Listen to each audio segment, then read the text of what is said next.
भक्तों, क्या आपको पता है कौवे और श्राद्ध के संबंध की एक पौराणिक रहस्यमयी कथा।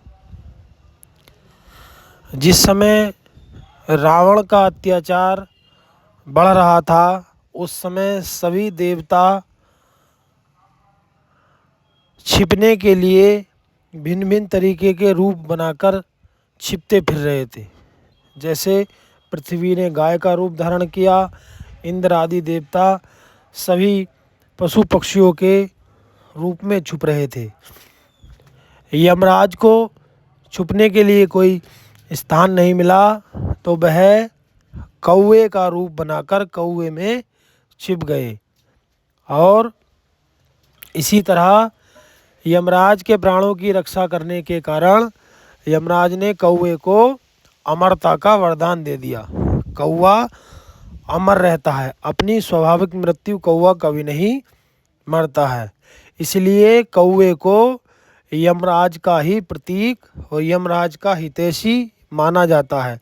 और श्राद्ध पक्ष में हम कौवे को भोजन खिलाते हैं, तो यमराज से संपर्क होने के कारण वह भोजन हमारे पितरों को पहुंच जाता है, या जो भी हमारे योनि में पितर हैं, पूर्वज हैं, उनको कौवे के माध्यम से वह भोजन पहुंच जाता है। और अन्य कथाएं भी प्रचलित हैं, जैसे कि इस श्राद्ध पक्ष में ही मादा कौवा अंडे देती है और उसके भोजन की व्यवस्था के लिए कार्य हो जाता है, जिससे वह पीपल आदि वृक्ष की उत्पत्ति का कारण भी कौवा है। और इसलिए कौवे के संरक्षण के लिए भोजन की आवश्यकता पड़ती है।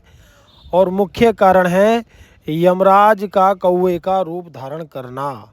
इसलिए पितृपक्ष में कौवे को भोजन खिलाकर हम अपने पितरों को या पूर्वजों को जिस भी योनि में वह भोग रहे हैं, कौवे के माध्यम से उन्हें भोजन पहुंचाया जाता है और वह उनको प्राप्त हो जाता है। इसलिए कौवे को भोजन खिलाने की परंपरा चलती आ रही है। सभी को श्राद्ध पक्ष में तर्पण, श्राद्ध आदि करके अपने पूर्वजों को, पितरों को प्रसन्न करना चाहिए।